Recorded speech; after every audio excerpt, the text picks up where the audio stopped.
മനുഷ്യനിൽ നിന്ന് അവൻ്റെ ഭാഷയും സംസ്കാരവും സദാചാരവും എടുത്തു കളഞ്ഞാൽ അവശേഷിക്കുന്നത് എന്തായിരിക്കും?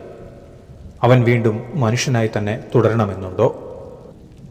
ഈ ചോദ്യത്തിൽ നിന്നാണ് ടി.ഡി. രാമകൃഷ്ണൻ്റെ ആൽഫ ഒരു വിചിത്രമായ യാത്രയിലേക്ക് നമ്മെ കൂട്ടിക്കൊണ്ടുപോകുന്നത്. ആദിമമായ സ്വപ്നത്തിലേക്കുള്ള ഒരു മടക്കം.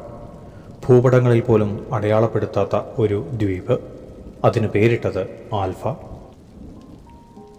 മനുഷ്യൻ തലമുറകൾ കൊണ്ട് നേടിയെടുത്ത അറിവും സംസ്കാരവും 25 വർഷം കൊണ്ട് വീണ്ടും സ്വന്തമാക്കുവാൻ സാധിക്കുമോ എന്നൊരു പരീക്ഷണത്തിനായാണ് 13 പേർ ആൽഫയിലെത്തുന്നത്.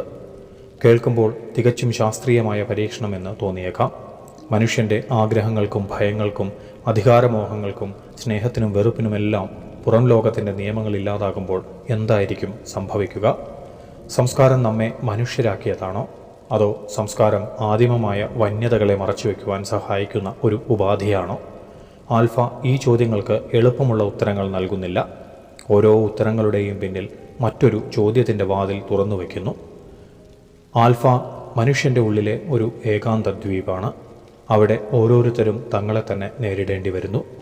25 വർഷങ്ങൾക്ക് ശേഷം കഥ നമ്മളിലേക്ക് തിരികെ വരുമ്പോൾ പരീക്ഷണം വിജയിച്ചോ പരാജയപ്പെട്ടോ എന്നല്ല, മനുഷ്യനായി തുടരുക എന്നത് എത്തരത്തിലാണ് ഏറ്റവും സത്യസന്ധമായി സാധിക്കുക എന്നതാവാം ചോദ്യം. അതാണ് ആൽഫയുടെ ഏറ്റവും വലിയ സൗന്ദര്യവും അസ്വസ്ഥതയും. സംസ്കാരം യഥാർത്ഥത്തിൽ മനുഷ്യൻ്റെ നേട്ടമാണോ എന്ന് ആൽഫ വായനക്കാരോട് നിർദ്ദയം ചോദിച്ചുകൊണ്ടേയിരിക്കുന്നു. ആ സംസ്കാരത്തിൻ്റെ മേലങ്കി അഴിയുമ്പോൾ വെളിപ്പെടുന്ന മനുഷ്യനെ നമ്മൾ ശരിക്കും അറിയുന്നുണ്ടോ എന്നും.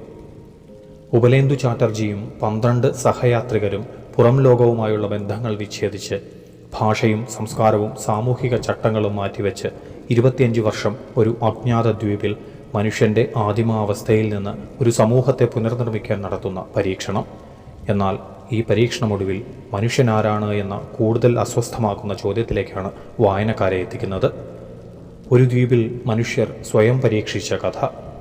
ഒടുവിൽ വായനക്കാരെ തന്നെ പരീക്ഷിക്കുന്ന നോവൽ ആൽഫ.